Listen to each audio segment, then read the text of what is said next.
Қазіргі таңда дін адамзат мәдениетінің маңызды бөлігі. Дін адамдардың дүниетанымын қалыптастырып, олардың мінез-құлқы мен өмір салтына әсер етеді. Адамдар жоғары күшке, Құдайға сеніп, оған табыну арқылы рухани қажеттіліктерін қанағаттандырады. Дін тек сенім ғана емес, ол белгілі бір ережелер мен құндылықтар жүйесі. Дін адамдарды жақсылыққа, әділдікке, мейірімділікке, кешірімділікке тәрбиелейді. Сонымен қатар қоғамдағы моральдық нормалардың қалыптасуына ықпал етеді. Ғалымдар діндерді таралуына қарай дүниежүзілік және ұлттық, яғни жергілікті діндер деп бөледі. Дүниежүзілік діндерге христиан, ислам және буддизм жатады.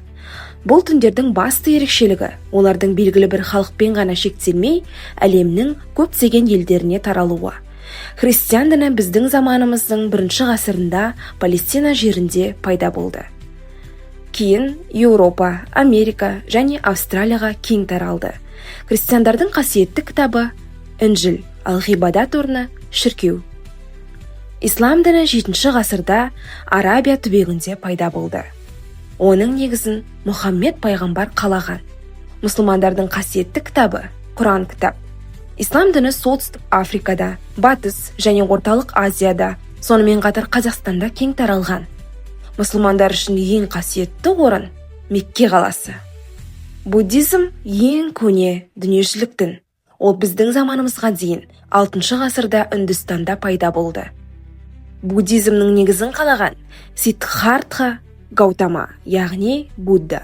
Бұл дін оңтүстік шығыс және шығыс Азия елдерінде кең таралған.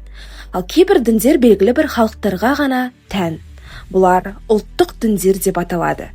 Мысалы, индуизм Үндістанда, конфуцийшілдік пен даосизм Қытайда, синтуизм Жапонияда кең таралған. Діндер тек рухани өмірге ғана емес, мемлекет пен қоғам дамуына да ықпал етеді. Бірақ көптеген елдерде мемлекет діннен бөлінген. Мұндай мемлекеттер зайырлы мемлекеттер деп аталады. Қазақстан Республикасы да зайырлы мемлекет. Конституция бойынша әр адам өз дінін еркін таңдауға құқылы.